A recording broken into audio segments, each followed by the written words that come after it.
Hello, dear members of the Soul Stories family. Today we will bring you a romantic love story, so let's get started. Don't forget to subscribe to our channel so you don't miss any meaningful stories. Part 1. The Mysterious Beginning. The faint light of early morning filtered through the curtains, casting a glow on the polished wooden floor. Amelia Carter stirred slightly, her mind feeling heavy as if it had just been plunged into a bucket of ice water. She opened her eyes, blinking a few times to adjust to the light, but immediately a strange sensation welled up in her chest. This wasn't her room. The bed wasn't her bed. The thin blanket, tinged with the scent of wood and mint, completely unfamiliar, wasn't hers either. She sat up abruptly, and a sharp pain shot down her spine. Amelia looked down, realizing she was wearing an oversized men's shirt. The soft cotton fabric foreign to her. The sleeves were too long, nearly covering her hands, and the buttons were fastened unevenly, as if someone had hurriedly put it on her in a panic. She pulled the collar up to her nose and sniffed. A faint whiff of gin mixed with a masculine cologne made her heart pound. "What the hell is this?" she whispered, her voice hoarse. Amelia reached up to touch her neck, and instantly a slight burning sensation spread from the skin on her left side. She rushed to the small mirror hanging on the wall across from the bed. An old weathered mirror with a chipped wooden frame. And when she looked in it, she nearly screamed. On her neck, just below her collarbone, was a vivid red hickey, stark against her pale skin. The mark was clear, alive, as if it had been left there just hours ago. Her memories of last night were a jumbled mess. Amelia remembered going to the bar with Lily after a stressful workday. She recalled the third, or was it the fourth, gin that Lily had forced her to drink to relax. She remembered the loud music, the flickering lights, and then nothing. A pitch-black void swallowed everything after that. She turned to look at the room. It was clean, suspiciously tidy, a large bed with crisp white sheets, a small desk piled with medical books, and a closed wardrobe. There were no signs of chaos, no empty bottles or broken glasses, nothing like the scene she'd imagined after a drunken night. But on the bedside table, a small object glimmered in the light, making her pause. An old silver ring, its surface scratched and worn, lay there haphazardly, as if someone had taken it off in a hurry. It wasn't her ring. She'd never worn jewelry like that. The sound of running water from the bathroom interrupted Amelia's thoughts. She flinched, her heart pounding as the bathroom door swung open. A tall man stepped out, his black hair still wet, a few drops of water dripping onto the shoulders of the white shirt he'd hastily put on. He didn't look at her right away, his hands busy buttoning his shirt. But when his eyes met hers, Amelia felt as if she'd frozen. "You're finally awake," he said, his voice deep and cold, devoid of emotion. He moved quickly to the desk, grabbing a white lab coat draped over a chair and slipping it on. Embroidered in blue thread on the chest was the name Dr. David Walker. "I have to go. There's an emergency surgery at the hospital." Amelia opened her mouth to say something, but her throat was dry. "Wait," she finally managed, her voice trembling. "What happened? I don't remember anything." David paused, his hand holding the car keys. He turned his head to look at her, his deep blue eyes sharp as a blade. "You were drunk, and I wasn't exactly sober either. You can figure out what happened." He pointed at the hickey on her neck, a gesture almost indifferent. "Feel free to leave. I don't need an explanation, and I assume you don't want one either." She stood rooted to the spot, her mind reeling. David didn't wait for her to respond further. His phone rang, a shrill sound cutting through the stifling air. He answered it, his tone turning stern. "I'll be right there. Prep the OR." Then he turned and walked out of the apartment without looking back, leaving Amelia with a flood of unanswered questions. The door slammed shut behind him, the click of the lock ringing out like a cold punctuation mark. Amelia clutched her head, trying to piece together the fragmented memories. She remembered sitting at the bar, Lily leaving early because of a call from her boyfriend, and then a man, David maybe, striking up a conversation with her. He'd said something about a bad day at the hospital, and she'd laughed, relating to him because she'd just lost a big client. The alcohol had slid down her throat, and then nothing. She looked down at the shirt she was wearing, her trembling fingers brushing the hickey. It felt so real it made her shiver. But what unsettled her even more was the ring on the table. She stepped over and picked it up. The ring was heavier than she'd expected, cold in her palm. Inside the band, a faint inscription read, "Forever." Someone had once worn it with a promise, but now it lay here, forgotten. Amelia set the ring down, feeling as if she'd touched a secret that didn't belong to her. She hurriedly searched for her own clothes, her short black dress folded neatly on a chair, her high heels placed carefully on the floor. She changed in silence, avoiding the mirror again. Before leaving, she glanced at the ring one last time. It wasn't hers, but its image, and David's cold voice, clung to her mind like a ghost. She stepped out of the apartment, the chilly morning air sharpening her senses. The street was quiet, with only the distant hum of traffic echoing. Amelia pulled her coat tighter, trying to erase everything that had just happened from her mind. But as she descended the stairs, a thought flashed through her. She didn't know who David was, but she had a strange feeling this wouldn't be the last time she'd see him. As she climbed into a taxi, the image of the silver ring and David's icy blue eyes refused to fade. She didn't know that, just a few hours later, fate would pull her back toward him in a way she couldn't have anticipated. Amelia sat in the back of the taxi, the city's dim lights sliding past the window like a silent film. She clutched her coat tightly, trying to shake off the nameless chill creeping up her spine. The hickey on her neck still ached faintly, a reminder of what she couldn't recall. But as she closed her eyes, seeking a moment of peace, old memories flooded back.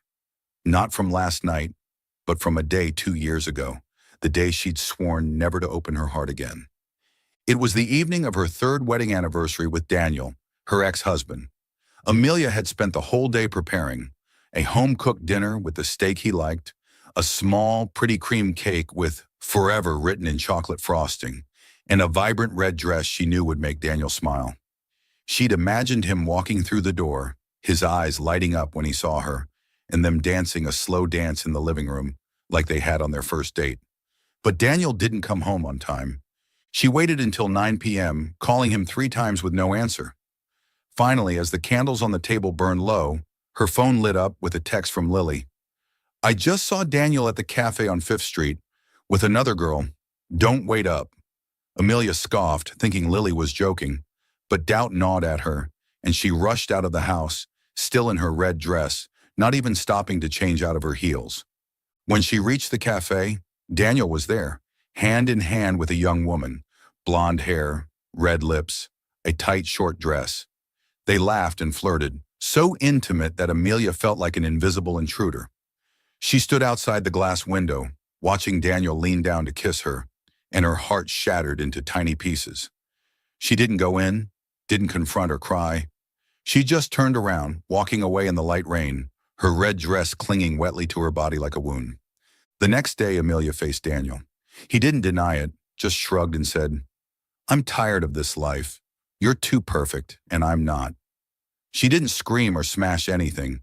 She silently signed the divorce papers, packed her things, and left the house that had once been their home. As she walked out of the courthouse, divorce papers in hand, she told herself, "Love is a lie. I'll never believe in it again." From then on, she threw herself into work, turning her interior design projects into a refuge, building invisible walls around her heart. In another corner of the city, in the cold operating room of the hospital, David Walker washed his hands under the faucet, preparing for an emergency surgery. The harsh white light of the OR lamps shone on his face, sharp, cold, emotionless. But as he looked down at his hands, the fingers that had once worn the old silver ring, a painful memory surged, pulling him back to the days when he'd believed in love. David had married Lily 5 years ago, when he'd just become the youngest recognized surgeon at the hospital. Lily was a charming, intelligent, ambitious woman. She always said she loved him for the real him. He'd believed her, slipping the silver ring engraved with "Forever" onto his finger, with a promise to protect her for life. But the truth unraveled over the months that followed. Lily didn't love him. She loved his reputation, the lavish parties he was invited to, the glow of a talented doctor. She started overspending, using his money to shop and craft a perfect Mrs. Walker image on social media. David didn't mind, thinking it made her happy. But then one day he discovered she was seeing a wealthier businessman, someone who could give her things he'd never cared to chase. He confronted Lily in their apartment. She smirked, took off her ring, and tossed it onto the table. "You're great at saving people, but you don't know how to keep a woman. I need more than this, David." He said nothing, just watched her leave with a suitcase full of expensive clothes. His ring, the one he kept, stayed on his finger for a year afterward, a reminder of his own foolishness. Eventually he took it off, throwing it into a drawer, but for some reason, he couldn't discard it completely. It became an invisible scar, a part of him he couldn't erase. After the divorce, David threw himself into work like a machine. He saved hundreds of patients, but his heart gradually froze. He didn't date, didn't open up, and the rare drunken nights, like last night with Amelia, were the only times he let himself forget the pain. But even in his drunken haze, that ring still appeared, a ghost from his past, lying silently on the bedside table this morning. Part 2. Fated Encounter. Amelia stood in front of her new apartment door, arms wrapped around a cardboard box filled with belongings, sweat trickling down her forehead despite the cool weather. After a week of wrestling with paperwork and calls from the real estate agency, she had finally found a place to start over. A small but cozy apartment on the 5th floor of an old building. She had checked it thoroughly. Good lighting, enough space for a work desk, and most importantly, a rent she could afford. But as she pushed the door open and stepped inside, a familiar sound from the neighboring apartment made her freeze. The click of a lock turning echoed, and a tall figure emerged from apartment 502, right next to hers. Amelia turned her head, and her eyes met the cold blue gaze of David Walker. He was dressed in a white lab coat, holding a coffee mug, clearly about to leave. In that moment, both of them stood still, the air so thick with tension that she could hear her own heartbeat pounding. "No way," Amelia muttered, her hands tightening around the box. David frowned, his eyes sliding from her face to the cardboard box, then back to her startled expression. He said nothing, just took a sip of his coffee, but the way he looked at her, as if trying to recall something, made her want to scream. "Hello, neighbor?" he finally said, his voice deep and dry, devoid of emotion. Amelia opened her mouth to reply, but the box in her hand suddenly slipped, crashing to the floor with a thud. Books, picture frames, and a small desk lamp scattered everywhere. She hurriedly knelt to pick them up, her face flushing with embarrassment. David set his coffee mug down on the doorstep, stepped over, and crouched to help her. He picked up an interior design book, flipped through a few pages, and handed it to her without a word. Amelia took it, her hands trembling, and when their fingers accidentally brushed, she flinched as if shocked by electricity. "Thanks," she mumbled, trying to keep her voice steady. "I didn't expect you to live here." "Then we're even," David replied, standing up and brushing off his hands. "I didn't expect it either." He looked at her for a moment, then added, "That night? Just forget it. I don't like complicating things." Amelia nodded, though her mind was still a tangled mess. "Fine. I don't want to bring it up either." But as she said it, the image of the silver ring and the hickey on her neck flashed through her mind, making her instinctively raise a hand to cover her neck. David didn't seem to notice. He picked up his coffee mug, about to turn away, when a high-pitched laugh rang out from the staircase. "Amelia Carter, don't tell me you dropped everything on your first day moving in." Lily Tran, Amelia's best friend, appeared with a bag of fast food in hand, her curly red-dyed hair standing out under the hallway lights. Lily stopped when she saw David, her eyes lighting up as if she'd just struck gold. "Oh my God, who's this? Don't tell me your new neighbor's this hot, and you didn't warn me." She nudged Amelia's shoulder, grinning widely. Amelia glared at her friend, trying to keep a neutral expression. "Lily, this is David. He lives next door. That's it." "That's it?" Lily raised an eyebrow, sizing David up from head to toe like she was appraising a piece of art. "Hi, I'm Lily, Amelia's unofficial matchmaker. Are you single?" David froze, clearly unaccustomed to Lily's direct approach. "I have to get to work," he said curtly, then stepped past them without looking back.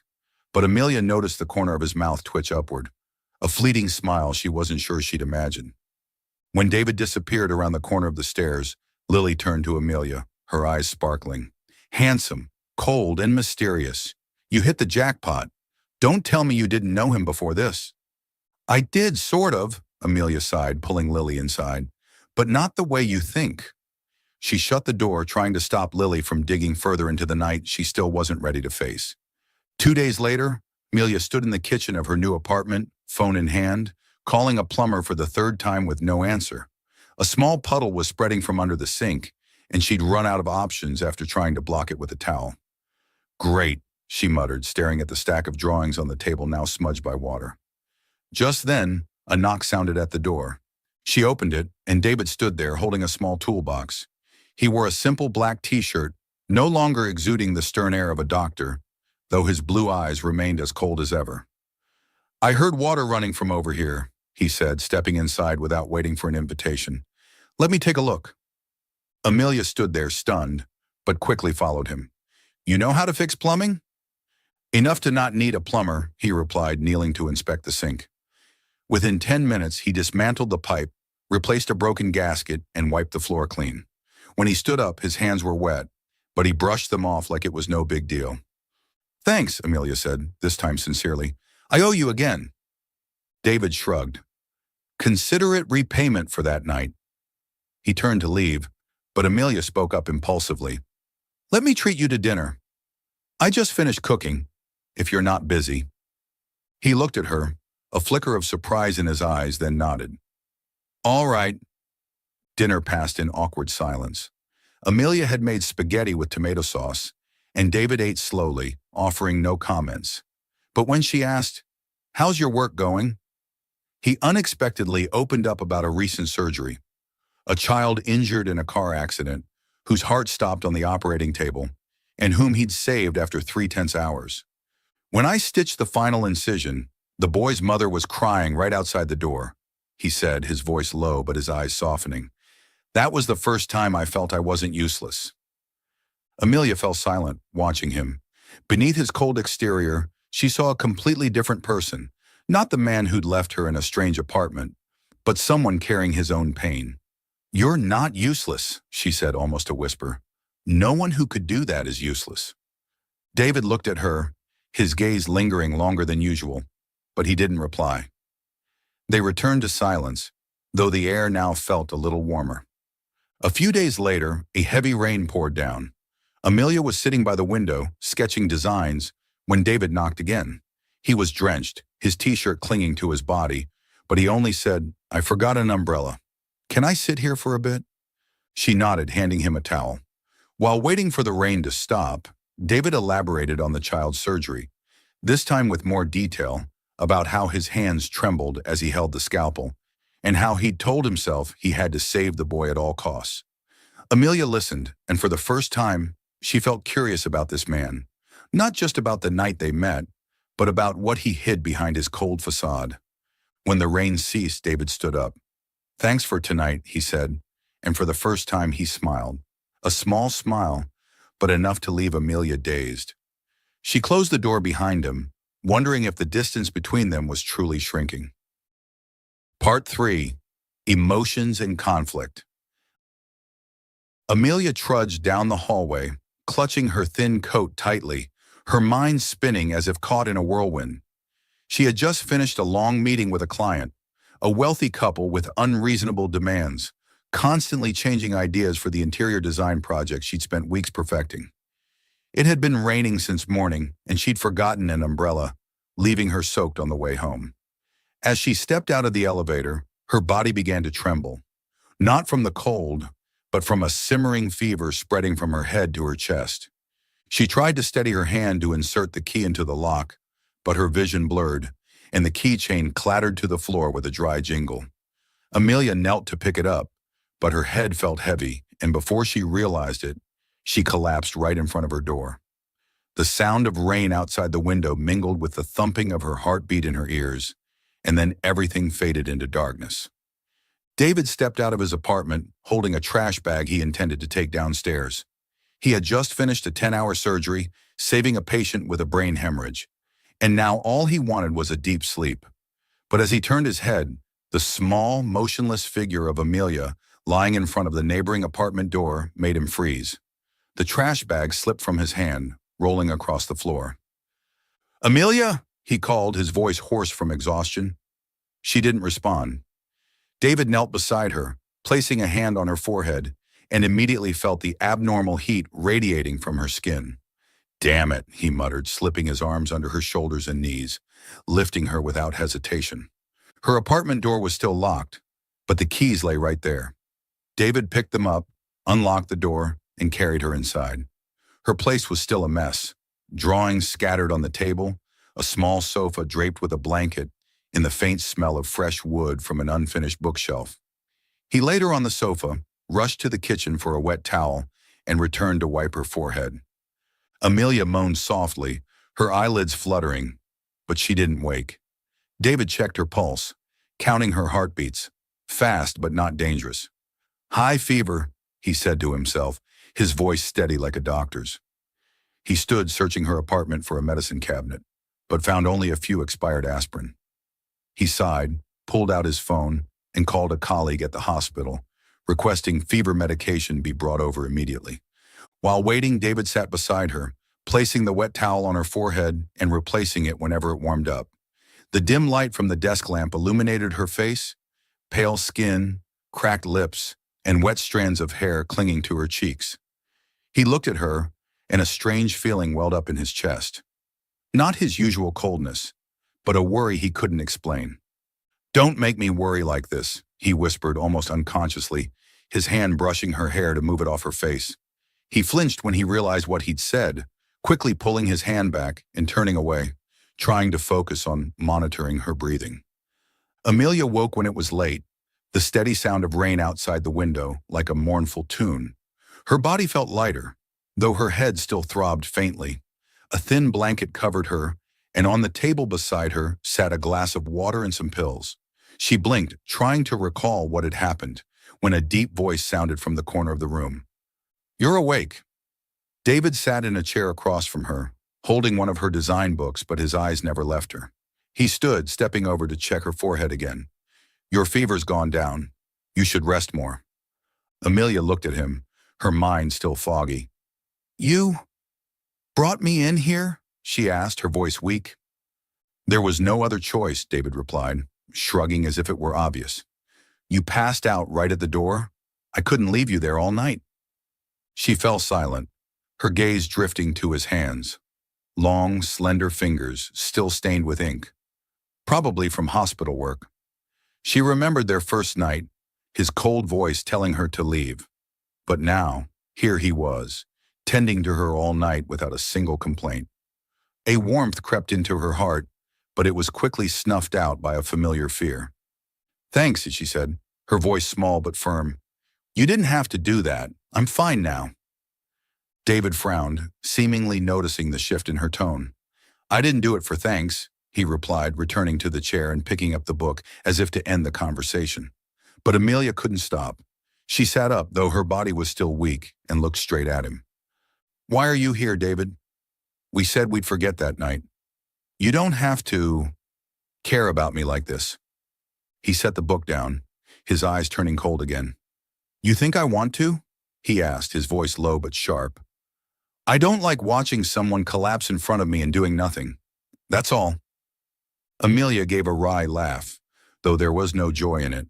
"That's all? Then why didn't you call someone else? Why did you stay all night?" She didn't know why she asked those questions, but the fear inside her, fear that he'd breached the wall she'd built, kept her from staying silent. David looked at her, his gaze flickering briefly, but he quickly hid it. "Because I didn't want you dying in my house," he replied, half joking, half serious. "It'd be a hassle explaining it to the police." She laughed despite herself, and the tension between them eased slightly. But deep down, they both knew that wasn't the only reason. Amelia looked at him, seeing the exhaustion in his eyes, not just from the surgery, but from something deeper, like the pain she carried herself. "I'm not good at this," she said, her voice softening. "Caring about someone, or letting someone care about me. I don't want to repeat mistakes. David stayed silent for a moment, then stood and walked to the window, gazing out at the rain. Neither am I, he said without turning back. But sometimes not everything is a mistake. His words hung between them, unanswered. Amelia lay back down, pulling the blanket up to cover half her face, trying to dispel the growing flutter in her heart. She was afraid that if she opened up, she'd fall into the abyss again like she had with Daniel. But as she closed her eyes, the image of David sitting by her all night, whispering words she couldn't hear, made it impossible to deny that he'd touched a part of her heart. David stood there watching the rain, his hand gripping the windowsill tightly. He didn't want to admit that caring for her went beyond a doctor's duty. He was used to solitude, used to pushing people away. But Amelia, with her resilience and her wounds, made him waver. He told himself it was temporary, but deep down, he knew he was wrestling with his own heart. As dawn broke, David left without another word. Amelia woke to find the water and pills still on the table, but his seat empty. She touched her forehead where his hand had been, and for the first time in 2 years, she felt a flicker of hope, small, yet frightening. The days after Amelia's fever, the air between her and David shifted, no longer awkward, but a closeness hard to define. They began small routines. She left a box of homemade cookies at his door after finishing a project. He brought her a cup of coffee whenever he got home late. Neither spoke it aloud, but both felt the invisible thread drawing them nearer. However, fate wouldn't let them stay at peace for long. On Friday afternoon, Amelia stepped out of the elevator, holding a bag of groceries she'd bought to prepare dinner. She'd planned to invite David over, an idea that made her heart beat faster than usual. But as she neared her door, a woman's voice from David's apartment stopped her cold. The voice was soft, tinged with worry, but loud enough for her to hear clearly. "David, I really don't know what to do anymore. The boy needs your help." Amelia tilted her head, peering through the slightly open door. David stood there, hands in the pockets of his lab coat, his expression cold, but not entirely indifferent. In front of him was a woman, tall with golden blonde hair, wearing an elegant long coat. She was beautiful, in a way Amelia could never be, alluring, confident, and powerful. The woman grabbed David's hand, pulling him closer, and he didn't push her away. "Lily," David said, his voice low but not harsh, "I told you, I'm not the only one who can help you." "But you're the best," she replied, her voice trembling. "My son has a brain tumor, David. I don't trust anyone but you. You know I wouldn't beg if I weren't desperate." Amelia stood frozen, the grocery bag nearly slipping from her grasp. Lily, the name rang in her head like an alarm bell. She didn't know much about David's past, but she recalled him mentioning an ex-wife once, someone who'd left him without hesitation. And now here she was, holding his hand, talking about a child, her son. Amelia's chest tightened, as if someone had just squeezed her heart. David turned his head, his eyes accidentally meeting Amelia's in the hallway. He frowned, starting to step toward her, but Lily pulled him back, her voice growing more urgent. "David, I know I have no right to ask after what happened, but this is my son's life. You can't turn your back, can you?" Amelia didn't wait any longer. She turned, walking quickly to the elevator, her heels clicking sharply on the floor. She didn't want to hear more, didn't want to see more. The image of David letting Lily hold his hand, her gentle voice, all of it stabbed into the deepest fear in her heart. She'd once trusted Daniel, thought he wouldn't betray her, and now she saw the shadow of betrayal in David. As the elevator doors closed, she leaned against the wall, breathing deeply to stop the tears. "I'm so stupid," she whispered to herself. "I thought he was different." David pushed Lily's hand away right after Amelia disappeared. "Enough," he said, his voice icy. "I'll contact a specialist at the hospital, but don't show up in front of me again, Lily." Lily looked at him, her eyes red-rimmed. "You're still mad at me, aren't you?" "I know I was wrong, but the boy's not at fault." "This isn't about fault," David cut her off, turning his back. "I have nothing more to say to you." He stepped inside and slammed the door, but the image of Amelia leaving wouldn't leave his mind. He knew she'd misunderstood, but he didn't chase her. Not because he didn't want to, but because a part of him was still trapped by the past. Lily had once been everything to him, his first love, the one he trusted completely. But when she left, taking his faith and self-respect with her, he'd vowed never to let anyone into his life again. Amelia had appeared, with her strength and her wounds, and shaken him. But now with Lily's return, even if only for a valid reason, old pain resurfaced, silencing him. He didn't explain, not because he didn't care, but because he was afraid. Afraid that if he opened up, he'd lose everything again. Amelia returned to her apartment, tossing the grocery bag onto the kitchen table without bothering to unpack it. She sank onto the sofa, clutching a pillow, trying to erase the image of David and Lily from her mind. But the harder she tried, the clearer it became. How he didn't push her away, how he looked at her with something that wasn't coldness. She let out a bitter laugh, tears finally falling. Lily Shodadoy. Lily was right, she muttered, recalling her friend's words. Men are all the same. They just hurt you differently. She'd thought David was different, that he understood her pain because he'd been betrayed too. But now she saw herself as a placeholder, someone to fill the gap until his old love returned. She stood, grabbing her phone to text Lily. I need to see you. Now. But before Lily could reply, a knock sounded at the door. Amelia wiped her tears, opened it, and saw David standing there, his coat still wet from the rain, his expression more complex than ever. We need to talk, he said, his voice low but no longer cold. Amelia looked at him, her heart pounding, but pain and doubt overpowered everything. No need, she replied, her voice firm. I've seen enough. She's your ex-wife, right? And now she needs you. And I don't want to be a substitute, David. David opened his mouth to say something, but Amelia didn't give him a chance. I trusted someone once, and you know how that ended. I don't want to go through it again. Ever. She turned, slamming the door in his face, leaving David standing there, his hand clenched into a fist. David didn't knock again. He returned to his apartment, sitting on the sofa in the dark, his mind chaotic. He knew Amelia had misunderstood, but he didn't explain, not because he didn't want to, but because he didn't know where to start. Lily meant nothing to him anymore. The child wasn't his, and he'd only planned to help out of a doctor's duty. But when Amelia looked at him with those hurt eyes, he saw himself the day Lily left, empty, lost, unable to trust anyone. He stood retrieving the old silver ring from the drawer, the one he'd kept from his marriage to Lily. He looked at it, his fingers tracing the faded forever inscription. He wanted to throw it away, to run to Amelia and explain, but the fear inside him, fear of being hurt again, held him back. He tossed the ring onto the table, letting it roll in the darkness, telling himself this might be the best ending for both of them. Amelia sat in her room, hugging a pillow, tears falling silently. She didn't know that David was struggling with himself just a wall away.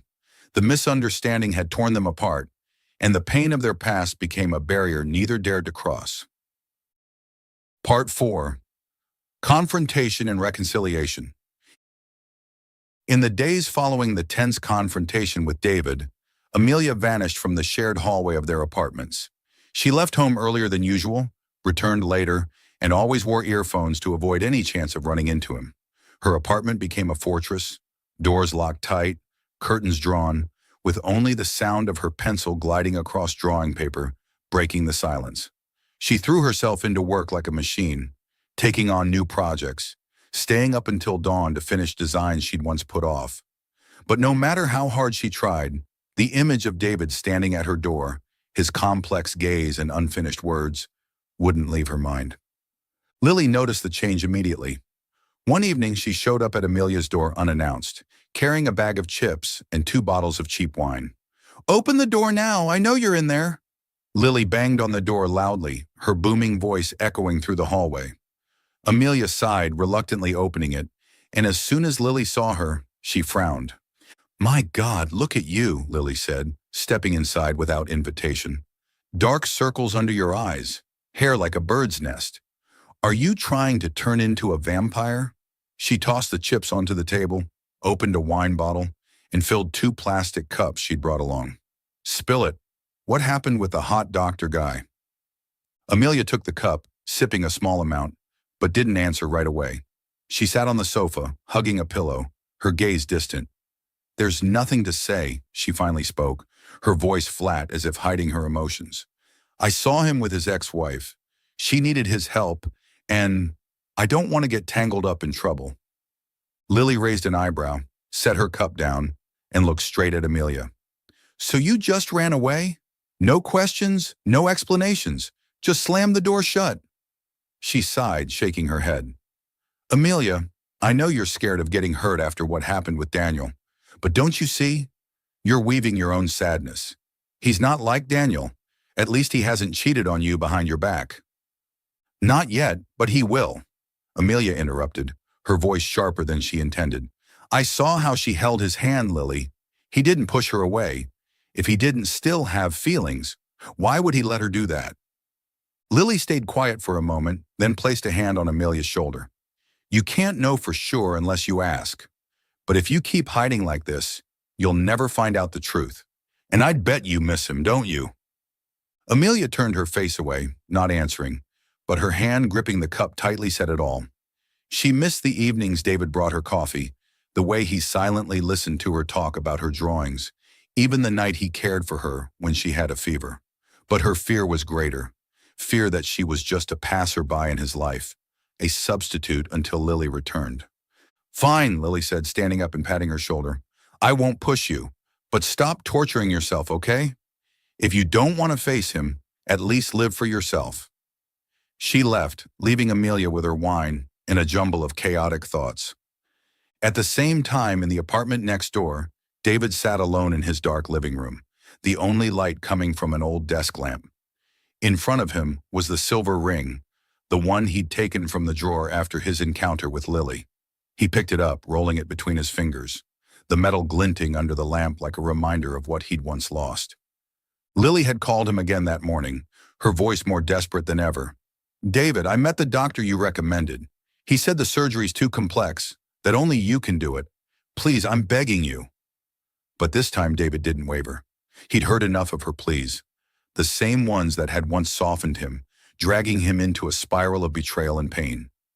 He stood, stepping out onto the balcony, the cold evening air sharpening his senses. He recalled the day Lily left, her suitcase full of expensive clothes and the faint smile on her lips. He'd asked himself 100 times, what had he done wrong?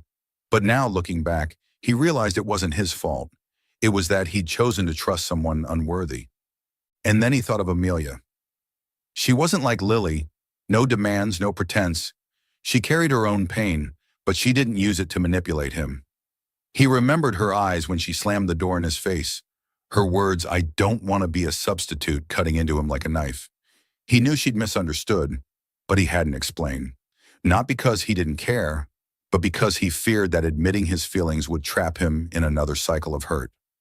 But now Amelia's silence, the way she avoided him, the way she'd vanished from his life, left him feeling emptier than ever. He looked at the ring in his hand. The word forever faded like a broken promise. He clenched it tightly, then stepped outside to the hallway trash bin.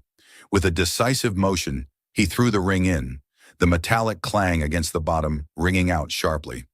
Enough, he told himself, his voice low but firm. He didn't need the past anymore. Lily was nothing to him, and the child, though he pitied it, wasn't his responsibility. But Amelia, he couldn't let her go without making things clear. He returned to his apartment, grabbing his coat and car keys. He didn't know where Amelia was, but he knew he had to find her, not to justify himself, but to face his own heart. As he shut the door, a sense of relief washed over him. For the first time in years, he felt he could move forward. Amelia sat in her dark room, the laptop screen casting light on her face. She'd just finished a new drawing, but her eyes were vacant. Lily's words echoed in her head. "You're weaving your own sadness." She knew her friend was right, but she didn't know how to stop. She feared facing David, afraid he'd confirm her suspicions, that he still loved Lily, that she was just a stand-in. But as she closed her eyes, she didn't see Lily or David. She saw herself, the girl in the red dress standing in the rain, the girl who'd sworn off love. She'd survived Daniel, rebuilt her life, so why was she letting fear control her again? She stood stepping onto the balcony, gazing down at the quiet street below. She didn't know that, at that moment, David was driving through rainy roads, determined to find her and say the words he'd held back too long. Rain still fell relentlessly outside, tiny droplets hitting the glass in a steady, mournful rhythm. Amelia stood on the balcony, her distant gaze fixed on the misty street, but her body began trembling uncontrollably. The fever returned, fiercer this time, as if it had waited for her weakest moment to strike. She tried to step inside, but her legs gave out, and before she could reach the sofa, she collapsed to the floor, the sound of the impact echoing dryly in the empty apartment. David drove through wet streets, his chest heavy. He'd gone to Amelia's favorite cafe, called Lily to ask about her whereabouts, but no one knew where she was. Finally, he decided to head home, hoping she'd still be there, though he wasn't sure what he'd say if he saw her. As he stepped out of the elevator, a strange noise from Amelia's apartment stopped him. He knocked, no answer. Panic rising, he pounded harder, calling her name. "Amelia! Are you in there?" Still only silence. David didn't hesitate anymore. He grabbed the spare key she'd once given him, for a one-time favor to receive a delivery, and opened the door. The sight before him clenched his heart. Amelia lay motionless on the floor, her face pale, her breathing faint. He knelt beside her, touching her forehead, and the scorching heat from her skin spurred him into action. "Amelia, wake up," he said, his voice urgent. He lifted her, placing her on the sofa, then rushed to the kitchen for a wet towel. He called the hospital, requesting an ambulance. But while waiting, he didn't leave her side. He wiped her forehead, checked her pulse, and when she began moaning in delirium, he gripped her hand tightly, as if afraid she'd slip away. "Daniel," Amelia whispered, her voice weak but clear. "Don't go. Don't leave me alone." She repeated the name, eyes shut tight, tears rolling down her cheeks. David froze, his hand trembling as he heard that name. Daniel, her ex-husband, the one who'd betrayed her, the one she'd mentioned to him on a rare night she'd opened up. A sharp pain pierced his chest, not jealousy, but a deep sadness as he realized she was still trapped in her past, just as he'd once been caged by Lily. But that pain quickly turned to resolve. He couldn't let her stay in that darkness, nor could he keep himself on the sidelines any longer. "Amelia," he called, his voice low but steady, squeezing her hand. "I'm here. I'm not going anywhere." He didn't know if she could hear him, but he kept talking, as if his words could pull her from the delirium. "I'm not good at love, but I can't let you go. Not like this." Amelia woke as daylight broke, faint sunlight slipping through the curtains onto her face. Her body felt lighter, though her head still ached faintly. A blanket covered her, and beside her, on the table, sat a warm glass of water and some pills. She blinked, trying to piece together what had happened, then noticed David sitting on the floor, leaning against the sofa, eyes closed as if he'd dozed off after a long night. "David!" she called, her voice hoarse. He jolted awake, turning to look at her, and immediately stood to check her forehead. "You're okay," he said, his voice relieved but still tense. "Your fever's down. The ambulance came at midnight, but you refused to go to the hospital in your delirium, so I stayed." Amelia looked at him, her expression complicated. She vaguely recalled the delirium, the name she'd called, and a wave of shame washed over her. "You didn't have to do that," she said, her voice small but firm. "I don't want you here out of pity." David frowned, clearly displeased with her words. "Pity?" he repeated, his voice rising slightly. "You think I sat here all night out of pity? You collapsed in front of me, called someone else's name in your delirium, and I still stayed. You think that's pity?" Amelia sat up, though her body was weak, and looked him in the eye. "Then what is it, David? Why are you here? Out of a doctor's duty? Or because you see me as her, Lily, the one you can't refuse?" Her words cut like a knife, and David felt anger rise. "You don't know anything," he said, his voice low but sharp. "Lily means nothing to me anymore. The kid isn't mine, and I turned her down. I threw the ring away, the last piece of that past. But what about you, Amelia? You still call his name, still live in the shadow of the one who betrayed you? You're afraid of me? but you're afraid of yourself too. Amelia stood, her legs trembling, and stepped toward him. Don't talk like you understand me, she shouted, tears streaming down her face. You don't know how much I hurt, how scared I was thinking you still loved her. I saw you with her, David. I saw how you didn't push her away, and I can't stand the thought of being a substitute again. David grabbed her shoulders, not hard, but enough to hold her still. I didn't push her away because I didn't want a scene, he said, his voice tight with every word. But I don't love her. I haven't thought of her since I met you. You're not a substitute. You're the only one I want to be with. Amelia looked at him, her eyes red, and shook her head. I can't believe it, she whispered. I want to, but I can't. I'm scared, David. I'm scared you'll leave me like Daniel did. David let go of her shoulders but didn't break eye contact. I'm scared too, he said, his voice dropping to a near whisper. I'm scared you'll leave me like Lily did. I'm not good at love, Amelia. I don't know how to say sweet words or promise forever, but I know I can't let you go, not out of pity, but because I need you. His confession hung between them, and Amelia felt her heart pound painfully. She looked into his eyes, no longer cold, but filled with a sincerity and vulnerability she'd never seen. She stepped forward, her trembling hand touching his chest, and her tears finally broke free. I need you too, she whispered, her voice choked. But I'm so scared, David. I don't want to hurt anymore. David pulled her into his arms, holding her tight as if afraid she'd vanish. I can't promise I won't hurt you, he said, his voice shaking, but I promise I won't leave you. Never. Amelia buried her face in his chest, her tears soaking his shirt, and for the first time in years, she felt the walls in her heart crumble. They stood there, wrapped in each other's arms, letting fear and pain melt away in that embrace. Both knew this love wouldn't be easy, but they were ready to face it, not for a promise of forever, but because they couldn't live without each other. Part 5.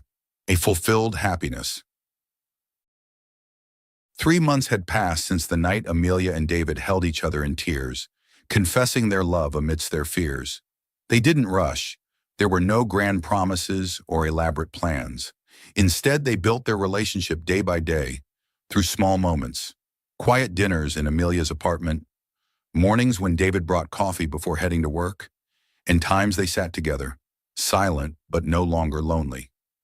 Both bore scars from their past, but now they were learning to heal together. One Saturday afternoon, David texted Amelia, "Meet me at my place at 6. There's something I want you to see." The message was brief, unexplained, typical of him. Amelia smiled, slipping on a thin sweater and flat shoes, a flicker of curiosity in her chest. She'd grown used to David's reserved nature, but today she sensed something different in his tone. When she knocked on David's apartment door, he opened it immediately, his eyes brighter than usual, though he tried to maintain his calm demeanor. "Come in," he said, his voice low but tinged with tension. Amelia stepped inside and instantly noticed a change in his living room. Normally it was neat but plain, just a sofa, a desk, and a few medical books. But today, in the middle of the room stood a wooden chair, not store-bought but clearly handmade. It was lopsided, one leg shorter than the others, with patchy brown paint, as if someone had rushed to finish it. "What's this?" Amelia asked, stepping closer, her hand touching the backrest. She recognized it immediately. The chair's shape matched an old sketch she'd drawn months ago, a design she'd made for fun, never imagining it would be built. David stood behind her, hands in his pockets, visibly uneasy. "I made it," he said, his voice slightly hesitant. "Based on your sketch. I'm not good at this kind of thing, but I wanted to try." Amelia turned to look at him, her mouth opening in surprise. "You made this? Really?" She bent down, examining every detail, the scratches on the wood, the crooked nails, the faint smell of glue. It wasn't perfect, but she could feel the effort in every line. She laughed, not to mock, but at the unexpected charm of it. "David, it's a little crooked." He shrugged, the corner of his mouth twitching up. "I told you, I'm not good at it, but it still works. Try it." Amelia sat down, and as expected, the chair wobbled briefly before settling. She laughed harder, her eyes lighting up. How long did this take you? 3 weeks, David replied, stepping closer, and 2 near misses smashing my hand. But I wanted it to be yours. She looked up, about to ask more, but his gaze stopped her. David knelt in front of her, not fast or hurried, but enough to make her heart pound. He pulled a small box from his pocket, not a traditional ring box, but a rough little wooden one, likely made by him too. He opened it, revealing a simple ring, not silver, not gold, but polished black ebony, etched with a delicate curve. Amelia, he began, his voice low but clear, I'm not good at romantic words. I don't know how to promise forever, because I've failed at that before. But I know I want you, not just today, not just tomorrow, but every day after this. I want you to wake up every day in my home, not anyone else's. Will you marry me? Amelia stared at him, her eyes wide, silent tears rolling down her cheeks. She hadn't expected this, not from David, who was always guarded, always distanced from grand gestures. But the wobbly chair, the wooden ring, and his honest words shattered every defense in her heart. She laughed through her tears, nodding before she could speak. Yes, she whispered, her voice choked. I will. David smiled, a rare, warm smile that melted her heart. He slipped the ring onto her finger, his own trembling slightly as it touched hers. Amelia leaned down, pulling him up, and hugged him tightly. They stood there in the small room with the crooked chair as their witness, feeling each other's warmth like an unspoken promise. This chair won't hold 2 people, Amelia whispered into his shoulder, her voice still thick with emotion. Then I'll make another, David replied, his hand gently stroking her hair, until it's perfect. She laughed, and for the first time in years, she felt happiness wasn't a distant dream. 1 year later, on a gentle spring day, Amelia and David held a small wedding in a suburban garden. There were no hundreds of guests, no lavish venue, just a handful of close friends, family, and Lily, who nearly shouted when chosen as the bridesmaid. I told you, I'm the love connection expert. Lily laughed loudly, hugging Amelia tightly before she walked down the aisle. Amelia wore a simple white dress, not overly ornate, but enough to highlight her radiant smile. David waited for her, dressed in a tailored black suit, his eyes never leaving her for a second. When she reached him, he took her hand, whispering, You're more beautiful than any sketch I've ever seen. She blushed but squeezed his hand in response. The ceremony was short but warm, ending with a gentle kiss amid everyone's applause. Lily threw flowers, yelling, Don't forget to thank me in your vows, making the whole group burst into laughter. The next morning, in the new home they'd bought together, a small but cozy place with a workroom for Amelia and a reading nook for David, Amelia woke early. She didn't wear pajamas, but David's white shirt, its sleeves too long for her arms, just like that first night they met. She stood in the kitchen, brewing coffee, and smiled as she recalled their journey, from the panic in a stranger's apartment to the days apart, and now to a new beginning. David emerged from the bedroom, hair still tousled, and paused when he saw her. You still like wearing my shirts, don't you? He asked, his tone teasing but warm. Hard habit to break, she replied, handing him a mug of coffee. He pulled her into his arms, hugging her from behind, and they stood there, watching the morning sunlight stream through the window. The wobbly chair now sat in the corner of the living room, no longer a functional piece but a memento of their love. They didn't promise forever, but they knew, through the scars that had healed, through the days they'd healed each other, that they'd stay together not because of a vow, but because they chose each other every day. Thank you for following this heartfelt story of Soul Stories channel. Share your thoughts about the story in the comments below. If you believe that true love can withstand all trials and sometimes begins in the simplest of ways, don't forget to hit the like button and share this story with your friends. To never miss out on touching and meaningful stories, subscribe to our channel and help us spread messages of love and warmth to everyone. Let's cherish the beautiful moments of life and love together.